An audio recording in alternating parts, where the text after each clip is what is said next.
Hello friends, আজকে নীল ষষ্ঠী।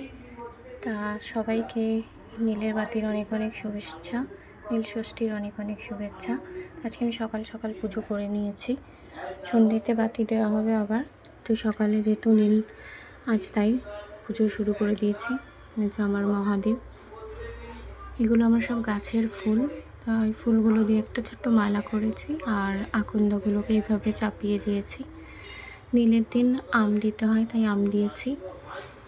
হলুদ, চন্দন, মধু, গঙ্গাজল সব দিয়ে শিবের অভিষেক করেছি।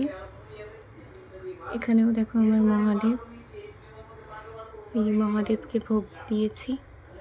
আর সাথে এখানে আমার গণেশ ঠাকুর রয়েছে, গণেশ ঠাকুরকেও পুজো দিয়েছি, ভোগ দিয়েছি।